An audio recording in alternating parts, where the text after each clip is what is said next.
they'll cross paths again and change their mind, or that he can reach these people. I don't know. Yeah, I think, he was trying to change them during this episode, and then at the end, they fuck him over. Mark says, geez, why is it every time diabetes is written into a character or plot, it gets screwed up? Wait, I think you mispronounced that. It's diabetes. Diabetes? Diabetes. Yeah. Come on, writers. It isn't that hard. Look it up on Wikipedia or just Google it. Many diabetics, both type 1 and 2, need insulin whenever they eat food. If they've been wandering around the woods for days, haven't had much of anything to eat, then the last thing you want to do is give a diabetic insulin. Hyperglycemia is when you have too much sugar in your blood. This happens when you eat. There are 2 ways to get that sugar level down. You can either take insulin or exercise. Most doctors like you to do both. Hypoglycemia is when you have too little sugar in your blood. Uh-huh. This happens when you haven't eaten any food or very little for a while, and this condition can be further exacerbated if you are also exercising again, like walking or running around in the woods. Okay. If in this condition insulin is administered, well, get ready to meet your inner zombie. So they've got one of the other mixed up. Yeah, and he goes on, sure, maybe the 3 had just eaten a big starchy meal like 5 minutes before they ran into Mr. Dixon, but yeah, doubt it. So they've effectively just murdered this girl by injecting her with insulin, well, most likely. They're not doctors. No, but they have Wikipedia. Beverly B says, I thought there was lots to like in this episode and appreciated the much-needed pendulum swing back to the notion that you can also be too distrusting, too hard. Is that the lesson we learned in this episode? These were people who could have benefited from Daryl, but they had just become too hard to let him in the group. Oh, from the other way. Yeah. I agree with you that Sasha appeared receptive to Abraham's advances, but my question is why? Why couldn't Sasha do better than Abraham even in the zombie apocalypse? Wait. I don't know. I mean, what's wrong with Abraham? Yeah, I don't know that I see anything wrong with Abraham. I mean, what's wrong with Abraham is the same thing that's wrong with all of the Walking Dead people at one point, which is he's having a hard time dealing with all of the violence and shit hitting the fan constantly. Mm-hmm. Like it's the worst. Yeah, I'm trying to come up with traits of Abraham. This is way worse than any war that anyone's ever fought, and it's lasted. You're on station for way longer, so all these people should be some kind of psychotic. Sure. And I don't think Abraham is particularly bad. But I don't know. He is. I don't know. He is kind of. I mean, maybe she's talking about looks. Maybe she doesn't like how old Abraham looks. Going after Michael Cudlitz, eh? I don't know. She didn't give me enough details, so that's what I'm assuming. Tom G says, I can finally contribute something other than hate to your Walking Dead podcast. He's going to talk about insulin and the shelf life thereof. I included him only because he put that first comment, because I felt bad if I would have cut his email when he finally had something to contribute. No positivity from the Volkswagen will be allowed. No, this is Tom G. I think this is a different Tom. Really? I don't think this is... I thought Tom G was from Volkswagen. I don't think this is Tom in a Volkswagen. Is it a different Tom G? Maybe so. He didn't write Tom in a Volkswagen, so he usually does. Right. Anyway, he says, you asked about insulin. As the official Bald Move Type 1 diabetic listener, we actually have a lot of those, I found out this week. He has the scoop. Insulin should be refrigerated at 40 to 55 degrees Fahrenheit. If kept at room temperature, insulin will go bad after about a month. The effect of high temperature is that the insulin loses its effectiveness, but it does not become poisonous. Okay. And he says in the case of zombie apocalypse, he's resigned himself to the fact that he'd be dead in a few months, being a diabetic. And then Don Kay, the official Bald Move nurse practitioner, wrote in with roughly the same thing, but she also added, when the power goes out, the insulin will last up to a month before losing its effectiveness. As we are 2 years into the apocalypse, all insulin would be either gone or ineffective. Insulin is not something you could stockpile, as it has a relatively short shelf life, so that poor pixie hair girl will be long dead. So even if you refrigerated, it would go bad eventually? Is that what I'm hearing? I think so. We had another person write in who is... Because they used some to kind get of lab insulin, tech or something. I feel like so right now there's a plot line in The Nick, which is set in 1902, where they just discovered they're looking for practical implications for this hormone, this insulin, which I think they're getting from they're extracting it from pigs at this point, and they're synthesizing. They said that's how they got it before they had the lab equipment. I wonder if if the place they're from has a pig farm and they have been able to extract insulin this whole time. I mean, I suppose it's possible, or they've kept it refrigerated. The lab tech or whatever who wrote in said that it could be. They've never seen a vial of insulin with longer than a 2-year expiration date, but I don't know if that was implying that the max expiration date is 2 years, or that it's much shorter than 2 years. Huh. And that 2 years is an obscene amount of time. But I don't know. Interesting. Well, and they used it wrong anyway, so. Yeah, they killed her with it anyway. So Megan L. says, I wanted to comment on Aaron's question about the believability of the burnt out area of forest. Here we go. All right. I work for a conservation organization that uses controlled burns to restore and maintain certain forest types, and found the forest to be very true to what you'd expect to see after one of our burns. Really? Virginia is at the north end of a range of longleaf pine habitat. Judging from the thick bark on the trees, I believe Daryl has found himself in a longleaf pine forest. As fire moves through this type of forest, it burns all the underbrush and leaf-bearing trees and chars the back of the longleaf pine. However, the thick bark insulates the core of the tree, keeping it alive. The heat from the fire is also necessary to open up the pine cones from this particular tree and release the seeds. Now, I have heard of that. Those seeds require the newly charred soil in order to sprout. Yeah. That's interesting.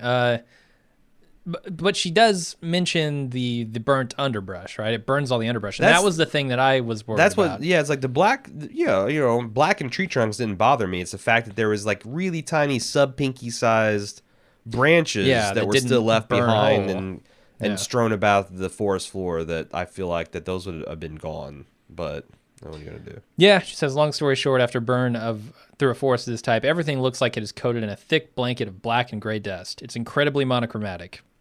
All right. But she says, those trees would still be standing. Sure, I buy that.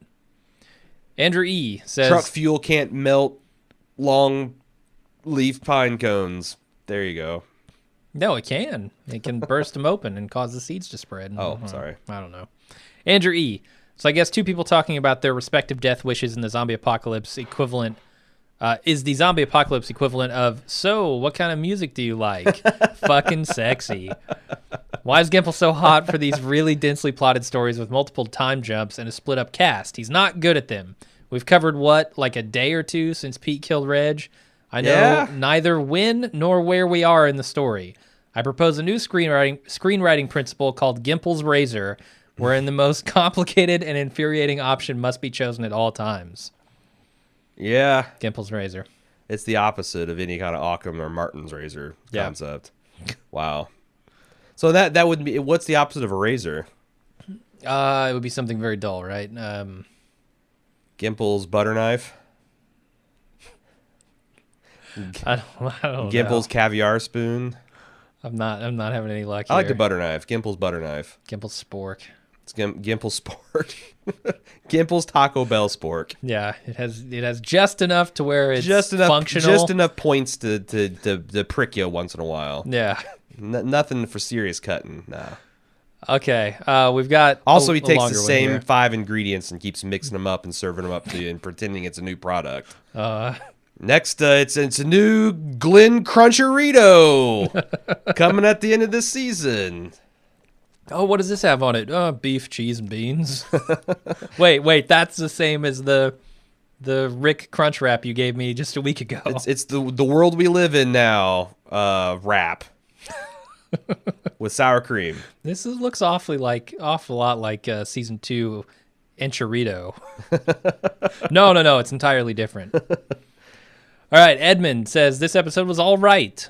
Some interesting things with Daryl. There have been instances where other people take from Rick and his group, but I can't really remember many or any instances where Rick's group needlessly and undeservedly take from others. For example, Noah kind of attacked Daryl and Carol, which understandably puts Daryl on the defensive, although Carol ended up being sympathetic and they eventually helped him. Maybe that was justified because Noah was alone and he was trying to save Beth, but still, I don't think attacking people who have done nothing to you is justified. Noah eventually became part of Rick's group, so it's possible to make amends after a temporary betrayal. The people Daryl meets attack him and steal his weapon. Perhaps this was temporarily justified because they thought he was part of Wade's group, but even after Daryl gives them back the insulin and ultimately helps them and pretty much is ready to welcome them into his group, They still end up betraying him, stealing his weapon and his ride. Yeah, I mean, isn't Daryl a refutation of their life philosophy of like we'd be stupid to trust you, even though you came back, gave us some medicine, and then helped defend us. Yeah, I mean that's the thing. Daryl made all the right moves here. It's a triple cross, man. It's a triple cross with no. It didn't make sense. Yeah, yeah. So I guess skipping down to his questions here. The question he has, and he posed it to himself as well as us, is what do you think will happen if or when Daryl or the others meet the betrayers again? The betrayers being the group that Daryl ran into. He's going to shove that rough-hewn figure right up what's-his-face's ass. Do you think they could be forgiven? And then encase him in molten glass. Yes, no, I think that's going to be the arc, is somehow Daryl's going to try to help these people, and either they're going to die anyway, probably, or they'll become a valued member of our group, maybe. Okay. I could see that. I can't imagine Daryl even being bitter at this point, right? Like, you fooled me twice, shame on me, but I'm still going to welcome you into my group with open arms. Sure. Because that's kind of who Daryl is. That's the kick he's on right now. Yeah. And that's fine. I don't have a problem with that. Nathan P. says, I wanted this to be the episode that would make me say Daryl is an interesting character who does interesting things, but I was sadly disappointed. It's just the same brooding, tortured act that makes all the ladies swoon, which I suppose is an improvement over his angry redneck phase, but Daryl isn't doing anything with it. How can it be 6 seasons on and I still feel I don't know this character enough? Ever since Beth died, Daryl's had fewer and fewer lines, and I just want something to change. Just get angry, not passive bullshit. I don't know, but maybe it's just me. I think it's about time that Daryl / got to show us something in terms of acting. I don't know that I agree with this totally. So, okay, I do agree with you that there has been a lull in the Daryl character. We haven't really gotten anything since he took off with Carol. Exactly, and I think it's exactly what he says here, is we got through Daryl's story. That's literally, like, they're done. Like, Daryl's backstory is told. His relationship with Carol is the only thing that mattered. I thought there was going to be some interesting stuff coming up with Aaron. I think there is. Again, that's one of the things is... I hope so. This show unable to go through the passage of time. We're stuck in this 48-hour Groundhog Day hell that we have to keep reliving as viewers over and over again. When would he get an arc? Like, this is the closest thing he got, and it doesn't really make sense, and it's not satisfying, but his next way to move forward is with Aaron and with Rick and his group. It's not going to be with these, randos he's meeting on the road. Yeah, for sure. It's just unfortunate that they haven't done anything with him in a while. Aussie Jack says, oh boy, he really is Aussie Jack. Don't you blokes think it's a bit strange that Team Daryl were only just in front of the herd when the three of them were ambushed, then the shootout occurred, and still the herd was nowhere to be seen after that? Where did they go? Did they stop for lunch? Are we 20 miles? That's the problem. Yeah. On the on the triangular route back, this show has had an increasingly bad problem with sense of time and space. Yes. Yeah. I don't get it. Like, just there seems to be a logical path you could take through all of this that pushes you toward action, that pushes you toward interesting conclusions to stories, but they just don't seem to want to take it. I don't know. Maybe they're reading Alan Sepinwall continually bitching about interleave stories that never gets time to breathe, and they took it to the logical conclusion of we're only going to address a single character's plot line at a time and run it, and then do that for everybody, and then... The problem is, you know what show's been doing that and hitting it out of the fucking park? What's that? The Leftovers. Yeah. Let's take two characters. Let's focus on them throughout the episode, but it never feels like they're getting bogged down. But that's also a different story. Like, a better comparison is as Game of Thrones, and Game of Thrones does tend to struggle. When it struggles, it tends to struggle with this thing. How do you keep such a big cast up in the air and propelling forward and keep people grounded in space and time? Now, they do a much better job of it. Yeah. But it is harder when you've got kind of like a largely plot-oriented story versus a character and emotional-driven story. That said, it's inexcusable that they have this much trouble, with this much continuity with the writing team and with the showrunners and the actors, and I just, Yeah. What I don't know what else you want to say. Different. Yeah. Sure. Yeah. So let's move on to Ken. They need to fire Gimple and get a new showrunner so I can put him on the couch and start coming up with new theories. Because now, Gimple bores me. Kirkman bores you. Kirkman bores. I need fresh blood. All right. New showrunner. Showrunner 4. Bring him on. Yep. I'm ready for him. Make him Lindelof so I can really dig into it. Ken or Kien? I don't know how you say this. Kien. Sorry for not knowing how to pronounce your name. Keen. So I found the entire episode mildly entertaining at best, but overall pointless.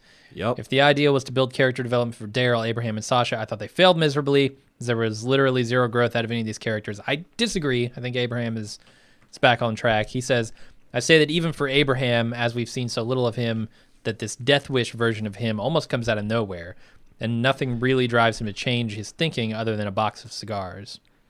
And I guess he also wants to make time with Sasha, and he realizes that this is not the right way to do it. Yeah, and I guess if I'm being generous, this I don't know. This version of Abraham has been coming for a while. Sure, no, ever since he found out about Eugene lying to him, he's been having this slow breakdown and this deterioration of like, what do I do with myself now? Sure, yeah. I've got no reason to live.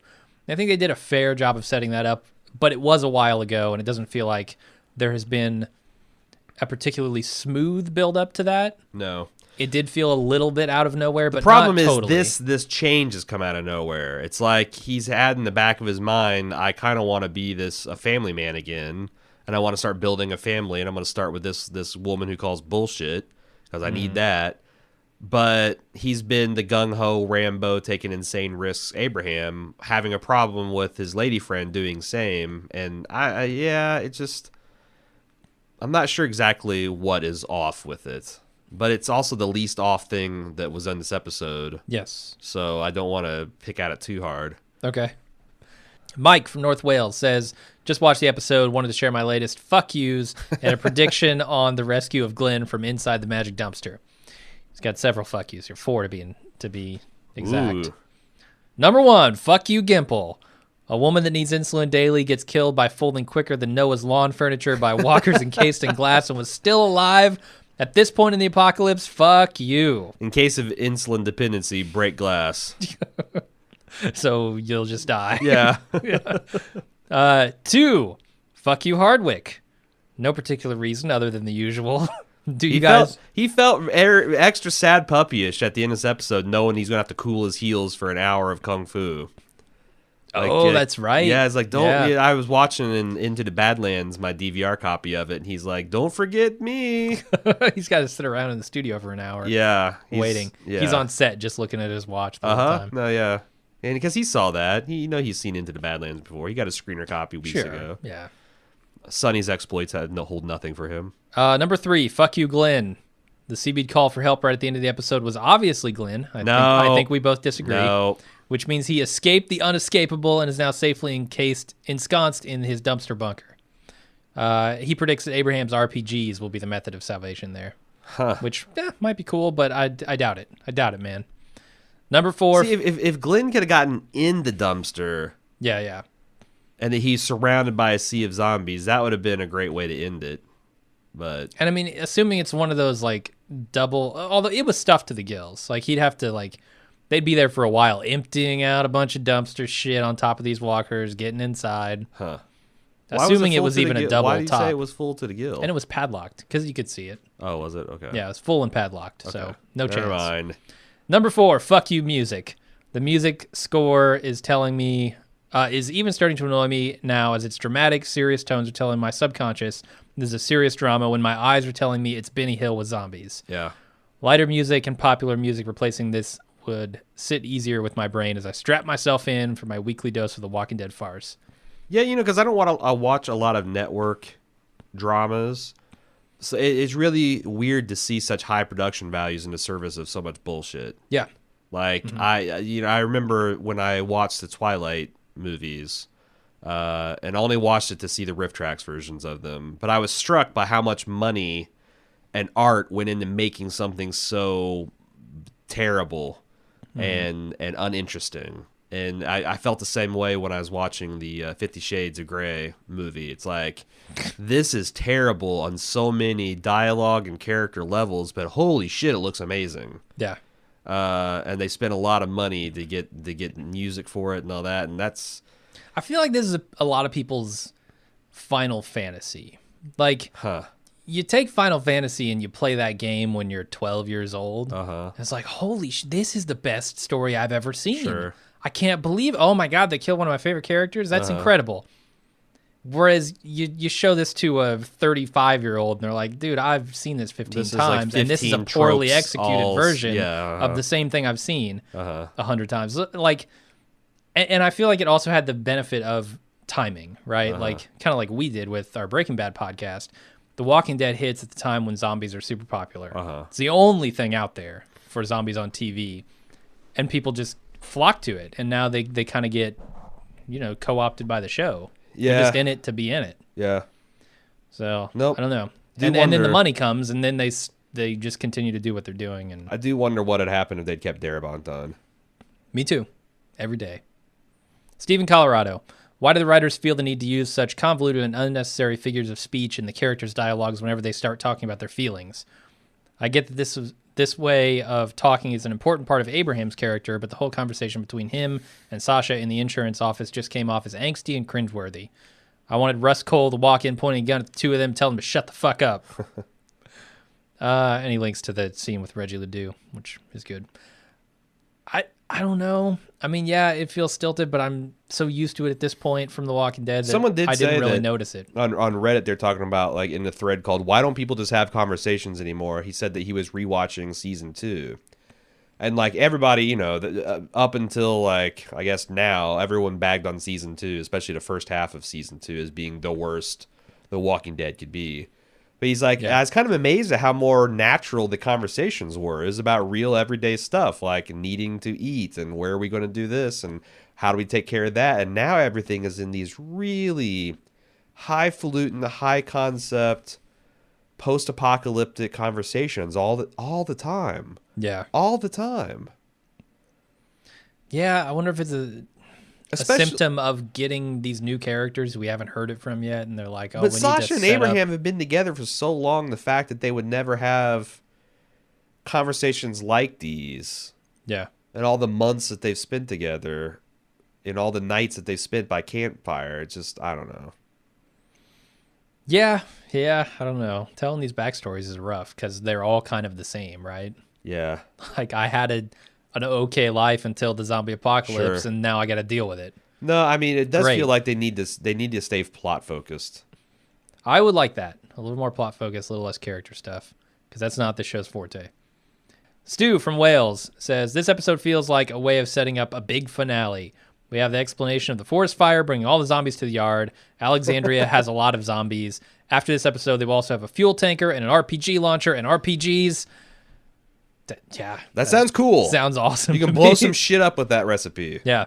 He says the drawback to using the fuel to start a big fire and clear the zombies is that the smoke will be visible for miles around, which will likely draw in a new group of bad guys as well as the wolves. Oh, that's a good point. That's fair. And then he says maybe they can use the RPGs to fend them off when they come in. Perhaps. I mean, you got to think that, like, at what point did the wolves are like, we got sticks and knives, and these guys have the equivalent of a nuclear bomb. Yeah, or even just machine guns. Like they've got guns, and now they've got actually rocket launchers. Get the fuck out of here. We're not going back there, guys. Yeah. Even we're not that crazy. Yeah. I don't know. I saw The Last Samurai. I know how this ends. How does this Last Samurai end? I don't remember. The samurai have one last stand against the modern Japanese army who has Gatling guns, and they get cut down. Ah, okay. They do a rush with the swords against a Gatling gun, and it ends exactly how you think sense. That kind of thing would end. Sure. All right, Jenkins says, what do you make of the theory that Glenn's death is one of Nicholas' hallucinations where he gets zoned out? Okay, skipping, moving on. Cappy from New York says, The Walking Dead tries to do it again. I love how you two always call the writers out for trying to be more profound than what the show has the depth for. Well, I think they did it again. In the Instacast, I think it was Aaron who calls out how on earth did Daryl happen to lay his bike next to a burned cyclist? Here's my thought. It's supposed to foreshadow what's about to come for Daryl and is supposed to represent him. The forest was burned down by these 3 randos, so technically they burned this Moto Walker too. It's probably supposed to exemplify that these guys are going to burn him, and they did. After he helped them, they left him defenseless and took his shiz. I know you're stretching this metaphor. And plus it's like so on the nose. Again, he's a motorcyclist that got burnt by these 3 guys, just like this person. Literal burning versus figurative burning. Yeah. Okay. Daryl takes another look at the walker at the end, so it's obviously a thing, and she thinks that he realizes it too. So you and me, buddy. You and me, buddy. We done got burnt. And the final email, which I just like. I always like to save the best for last here. Mm-hmm.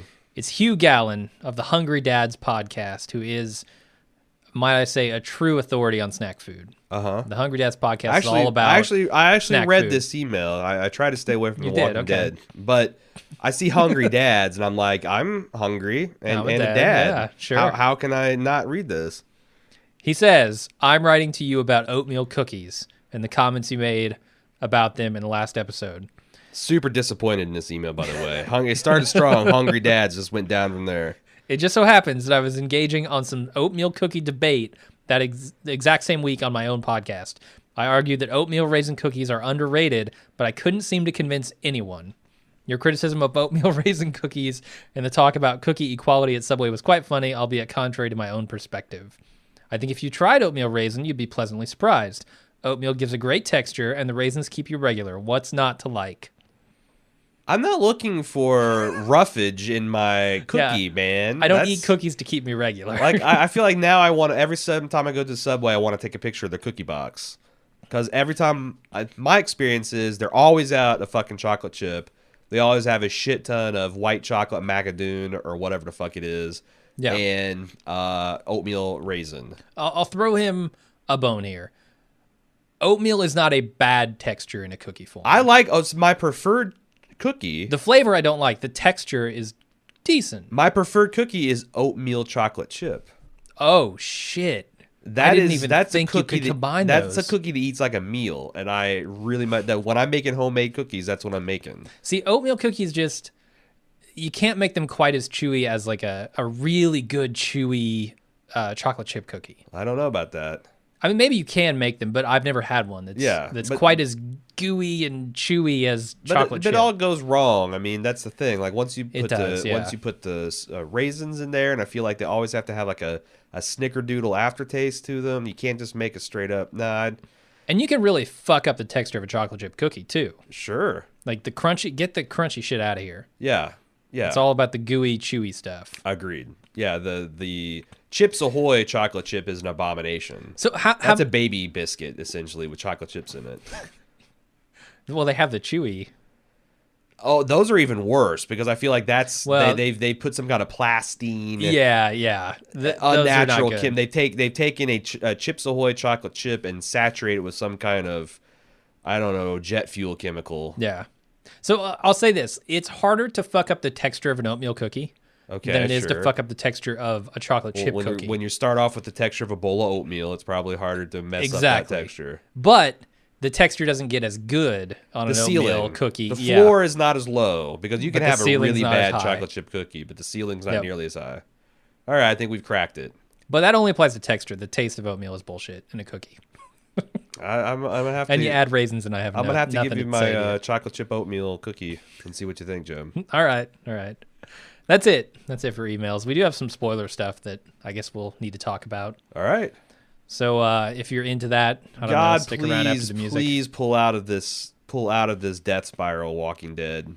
2 episodes left. One of them's gonna have to at least talk about Glenn. Yeah. And I can't predict us liking that when it comes back. It's been We're too just long. Gonna be rolling our eyes. Yeah. Yeah, it's kind of like Maggie's performance with Beth. It's too little, too late. But yeah. Can we please start to move on from this? I would like to. This plot started so strong and has just completely petered out. And it's about the time of the season The Walking Dead pours on the gas, and make sure you have your DVR set for February. But damn, yeah, this is really tedious. Yeah. So if they want to get a hold of us, if you want to send in emails, you can do so at if Gimple's wanting to reach out for help, sure, yeah. Yeah, Gimple, if you want to send some emails and find out how you can write a better story. We're always available. What would you do if we got a response like tomorrow? I would totally. I would write amctv.com. I would do a treatment for him. Really? Yeah. If he says, write the comeback for. No, I just admit he comes out both barrels blazing like you sons of bitches, sure. And I've gone back and listened to 73 episodes of your podcast, and here's I'd say no wonder your show sucks. You're listening to too much of us.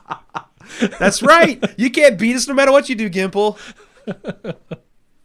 I don't know, but I would totally write a treatment for him. All right. If he's like, you know what, you guys, you're right. Give me some help here. I'd be like, okay, I'll write the comeback for the second half of the season. I'd send him a box of oatmeal raisin cookies.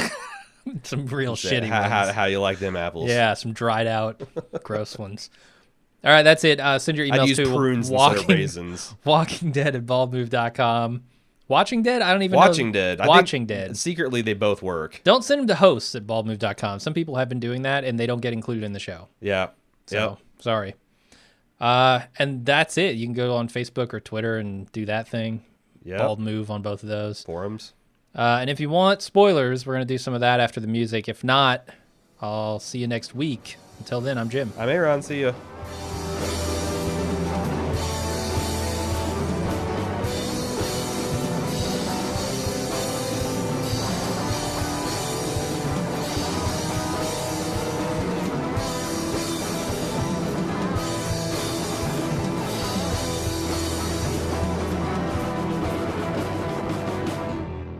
And we're back with the spoiler section.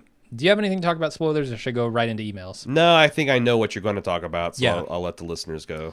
Okay, Tom P. starts off with this whole Glenn fiasco and the way it's been handled. We know the showrunners are trollish assholes. My prediction, Glenn will return just in time to be killed by Negan.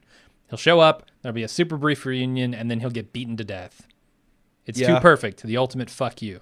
But that is the ultimate fuck you. It is, yeah. To bring Glenn back alive just for Negan to beat him to death, I think will really find new levels of audience outrage. There's something I can see why that might be satisfying to a certain person to do this to but that's a person that really people. Hates The Walking Dead. But yeah, you can't. Like, if you have any affection for these characters at all, that is the worst case scenario. That Glenn's gone. He, Nicholas, the guy he trusted, largely got him killed, except for he survived, and here he is, and now he's getting it's like kind of disrespectful to the actor. Like, if I was Stephen Young, I would feel bad for him to go out like that. So I don't know that that's a bad ending for a character who has not had the debacle that we've had.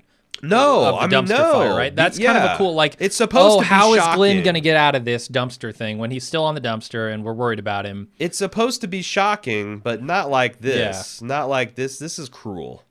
Yeah. I don't know. That could be something they'll do. They might.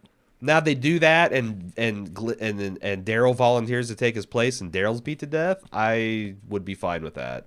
Okay. But I don't man. I don't know. This remix, it starts spinning off and out of control.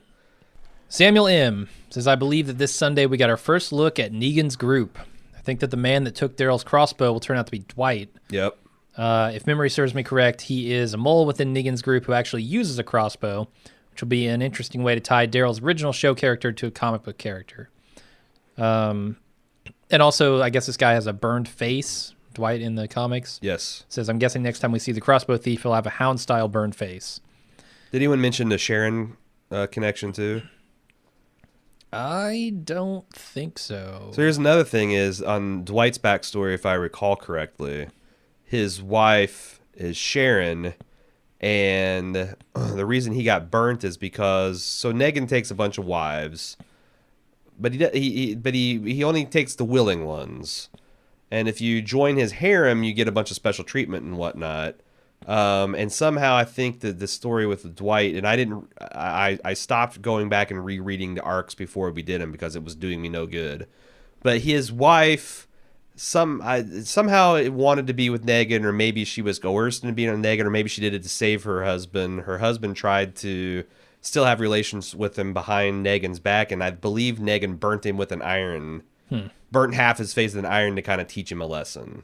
Okay. And there's hints to that because I think this guy was calling the other girl that wasn't a pixie Cher, which could be short for Sharon, which would be another. So he's going to go back and try to, I guess, trade this motorcycle and this crossbow for Negan's, favor, and probably get, probably be forgiven, but with the iron. Like, that's what I got. Okay, I'll forgive you, but you got to pay for it somehow. And the next time we'll see him, he'll have the burnt face, and we'll probably remember him. And that's what Daryl meant when he said, "You'll be sorry," and all that. But so yeah, that's cool. But I can think of probably in 10 minutes, 10 different ways they can introduce this character to have been more satisfying and less wasting our time. Well, that's kind of why I talk about, not losing what's right in front of you for the eventual end goal, because maybe that's cool if you're a comic book reader and you're seeing all the pieces they're putting in place and you're connecting the dots in your own head. But if you're not, what kind of solid story are they telling for people who don't know all of that stuff, right? Yeah, and nothing. I mean, it was gratifying to read Sepinwall's reviews because his points were a lot my same. He's like, I'm being told the story of people that I only have half the story, so I can't fully appreciate what's going on. And the effect seems to be kind of nonsensical that's having on the person that I do care about. Yeah. And also, by the way, what the fuck is going on with Alexandria and Glenn, like, the whole time? So, indeed. Really big miscalculation. Sam goes on. He's got a theory he's been thinking about for a few weeks now. We all know Kirkman loves his remixes. In the comics, after the crew meets Negan, Carl, who's like 9, I think, takes it upon himself to infiltrate Negan's crew solo dolo to take out Negan himself. Yes, he does. Kind of makes sense that a 9-10-year-old mix of immaturity and badassery would attempt this in the comics, but he doesn't think the plot would mesh well with the babysitter version of Carl we have on the show. Now enter Morgan and Michonne. In the comics, Morgan and Michonne entered into a relationship, which we may see on the show, although they haven't really hinted at it. If they do, this can instead have Morgan and Michonne infiltrate Negan's camp, remixing when Michonne and Tyrese infiltrated the governor's camp. It's easy to see how Michonne and Morgan can underestimate the power of Negan due to their near Chuck Norris level of combined close combat expertise. Maybe Michonne will be reminded of the governor, while Morgan, inspired by his mentor, sees Negan as that one person who's truly evil. This will motivate them to take matters into their own hands. However, just like in the comics, that plan fails. Negan drives them back to the gates of Alexandria and does his eeny, meeny, miny, mo game between the two of them, with Lucille eventually landing on Morgan. I don't know. It's a good There's a lot of Lucille right? fodder that I think would be effective. Like, Morgan seems like it would be a natural fit because I don't think Lenny James is going to be a recurring character in the show for long.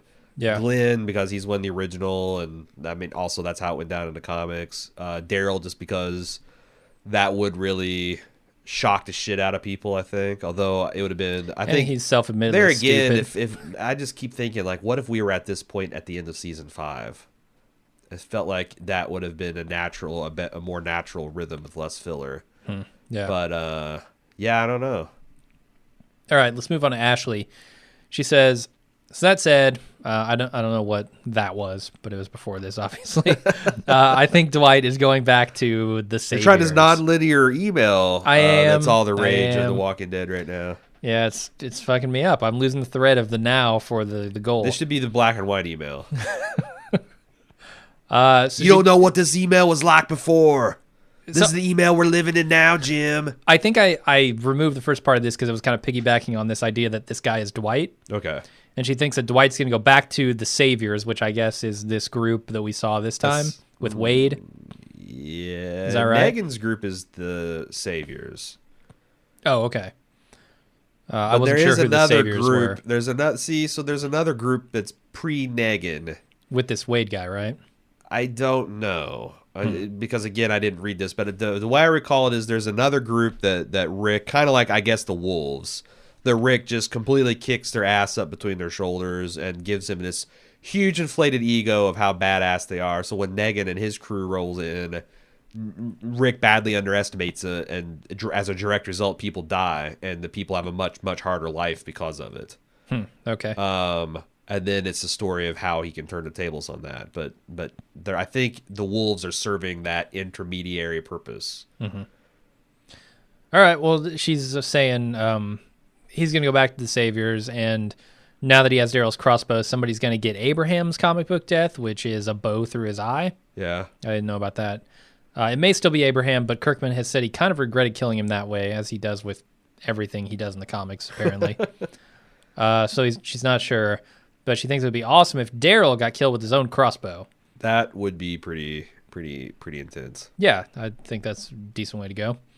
As for Abe and Sasha, I don't think this bodes well for Sasha's long term, but it sort of foreshadows Rick and Michonne being together. In the comics, Abraham and Holly are dating, and of course, Rick and Andrea are together.